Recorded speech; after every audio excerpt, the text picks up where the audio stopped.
ओम शांति। आज का पुरुषार्थ में बाबा ने हमें बेहद महत्वपूर्ण बातें समझाई हैं जो हमें अपनी आध्यात्मिक यात्रा में आगे बढ़ने के लिए मार्गदर्शन करती हैं। इन मुख्य बिंदुओं को गहराई से समझते हैं। 1. एम ऑब्जेक्ट सुखधाम वाया शांतिधाम। बाबा बार बार जोर देते हैं कि हमारी मुख्य एम लक्ष्य है सुखधाम जाना और उसका रास्ता शांतिधाम से होकर गुजरता है। ये लक्ष्य हमें कभी नहीं भूलना चाहिए। गहराई से समझेंगे। सुखधाम सतयुग को कहा गया है जहां देवी देवता रहते हैं और हर प्रकार का सुख होता है। शांतिधाम आत्माओं का मूल घर है जहां हम शरीर रहित होकर शांति में रहते हैं। बाबा समझाते हैं कि हम आत्माएं मूल रूप से शांत स्वरूप हैं और हमारा असली घर शांतिधाम है। इस सृष्टि नाटक में अपना पाठ पूरा करने के बाद हम सभी आत्माएं वापस अपने मूल घर शांतिधाम जाती हैं और फिर वहां से हम नई दुनिया सतयुग में आते हैं जो सुखधाम है। ये सिर्फ एक भौतिक यात्रा नहीं है बल्कि एक आत्मिक और मानसिक परिवर्तन की भी यात्रा है। हमें अपनी मूल पहचान आत्मा को याद रखना है और उस शांति स्वरूप में स्थित होना है, तभी हम सच्चे सुख को प्राप्त कर पाएंगे। 2. ड्रामा की वर्तमान सीन और दुख की स्थिति।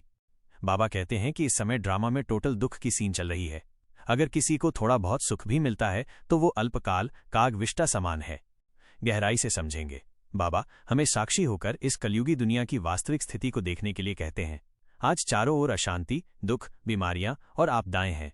मनुष्य अपने छोटे छोटे स्वार्थों में उलझा हुआ है, जिसे बाबा कागविष्टा समान सुख कहते हैं, यानी बहुत ही तुच्छ और क्षणभंगुर। ये दुख न केवल शारीरिक या आर्थिक है बल्कि मानसिक और आत्मिक भी है। मनुष्य अपने मूल स्वरूप को भूलकर विकारों के वश हो गया है, जिससे वो लगातार दुख भोग रहा है। बाबा हमें इस यथार्थ को स्वीकार करने के लिए कहते हैं ताकि हम परिवर्तन की आवश्यकता को समझ सकें।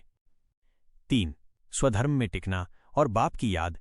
बाबा कहते हैं कि केवल एक बाप ही स्वधर्म में टिके हुए हैं और वे ही बच्चों को अपने स्वधर्म आत्मा स्वरूप में टिकने और बाप को याद करने के लिए कहते हैं। गहराई से समझेंगे। स्वधर्म का अर्थ है आत्मा का अपना मूल स्वरूप जो शांति, पवित्रता, प्रेम और सुख का है। हम आत्माएं शरीर धारण करके अपने मूल स्वरूप को भूल गई हैं और देह अभिमान में आकर विकारों के वश हो गई हैं। बाबा हमें याद दिलाते हैं कि हम शरीर नहीं आत्मा हैं। इस आत्मिक स्थिति में स्थित होना ही स्वधर्म में टिकना है। जब हम अपनी आत्मा को याद करते हैं तो हम अपने मूल गुणों को भी याद करते हैं और उन्हें अपने जीवन में लाते हैं। इसके साथ ही निराकार शिव बाबा को याद करने से हमारी आत्मा पवित्र और शक्तिशाली बनती है, क्योंकि वो सर्वोच्च शक्ति का स्रोत है। ये याद ही हमें पतित से पावन बनाती है और हमें दिव्य गुणों से भर देती है। 4. निश्चय बुद्धि विजयंती और स्वर्ग का वर्षा। बाबा कहते हैं निश्चय बुद्धि विजयंती, जिन्हें निश्चय है कि वे बाप के वर्षे विरासत स्वर्ग को प्राप्त करेंगे, वे ही विजयी होंगे। ये स्वर्ग में जाना ही बाप के वर्षे की विजय पाना है, पद के लिए पुरुषार्थ करना है। गहराई से समझेंगे। बाबा पर और उनके ज्ञान पर दृढ़ निश्चय होना बहुत जरूरी है। ये निश्चय ही हमें हर चुनौती में अडोल रखता है। जिन्हें ये अटल विश्वास है कि शिव बाबा ही हमारा परमपिता, शिक्षक और सद्गुरु है और वही हमें पतित दुनिया से पावन दुनिया में ले जाते हैं, वे ही इस ईश्वरीय पढ़ाई में सफल होते हैं। स्वर्ग का वर्षा पाना केवल ज्ञान प्राप्त करना नहीं बल्कि उस ज्ञान को अपने जीवन में धारण करना है। बाबा ये भी स्पष्ट करते हैं कि स्वर्ग के मालिक तो सब बनेंगे, लेकिन वहां कौन सा पद प्राप्त होगा वो हमारे पुरुषार्थ पर निर्भर करता है। जितना अधिक हम ज्ञान को धारण करेंगे और बाबा को याद करेंगे, उतना ही ऊंचा पद हमें सतयुग में मिलेगा। 5. पवित्रता का महत्व और श्रीमत। बाबा जोर देते हैं कि पवित्र होने बिगर देवता बनना मुश्किल है।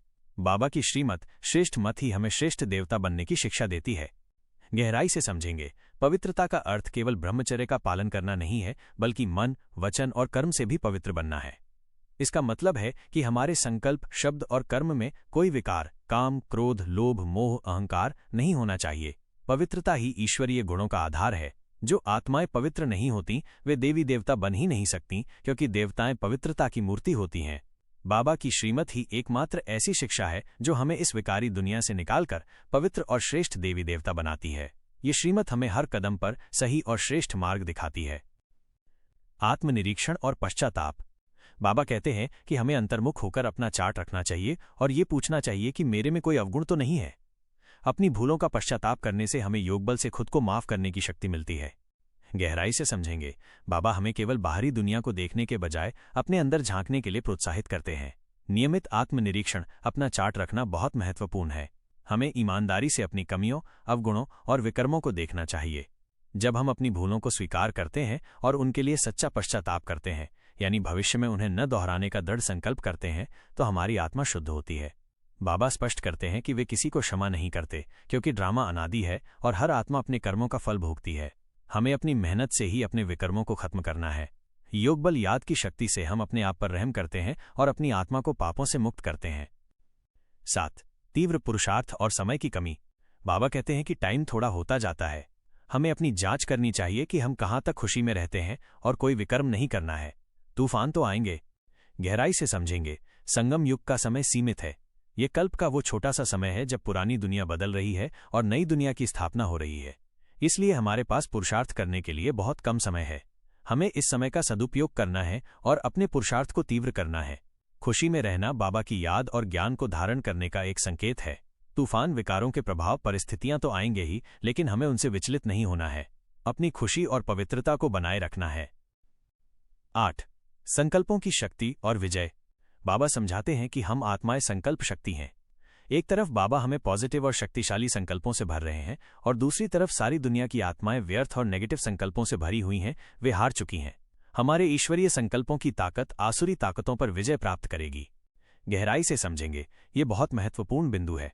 बाबा हमें याद दिलाते हैं कि हम केवल एक बिंदु रूपी आत्मा नहीं, बल्कि संकल्प शक्ति हैं। हमारे संकल्पों में सृजन की शक्ति है। बाबा हमें ऐसे शक्तिशाली, बेहद के कल्याणकारी संकल्पों से भर रहे हैं जो हमारी पुरानी, व्यर्थ और साधारण संकल्पों की आदत को बदल देंगे। दूसरी ओर दुनिया की आत्माएं नकारात्मकता, भय और निराशा में डूबी हुई हैं। उनकी आसुरी शक्तियां अब शक्तिहीन हो रही हैं। बाबा कहते हैं कि हमारे थोड़े से अटेंशन और शक्तिशाली स्थिर संकल्प से ही सारा कार्य हो जाएगा। हमारी ईश्वरीय ताकत, पवित्रता, ज्ञान, योग बल इन आसुरी ताकतों को तमोप्रधान से सतोप्रधान बना देगी। हमारी विजय निश्चित है, बस हमें बाप की शिक्षाओं को संग रख लव एंड लाइट के अभ्यास को करना है। बाबा हमें ये भी याद दिलाते हैं कि बच्चे आदि के प्रति मोह में न फंसकर बुद्धि को बाबा में लगाना है। ज्ञान से कमाई होती है और याद से हम पवित्र बनते हैं। बाबा उन बच्चों को भी पसंद करते हैं जो अकेले निकल कर आते हैं, ताकि उनकी बुद्धि अच्छी रीति बाबा में लगी रहे। सेंटर टीचर्स की भी बाबा जांच करते हैं कि कौन अच्छी रीति पढ़ा रहा है। सबसे महत्वपूर्ण बात यह है कि बिना निश्चय के किसी को ज्ञान नहीं देना चाहिए, पहले 7 दिन का कोर्स कराना चाहिए। ये सभी बिंदु हमें आत्मिक उन्नति के लिए एक स्पष्ट मार्ग देते हैं। ओम शांति।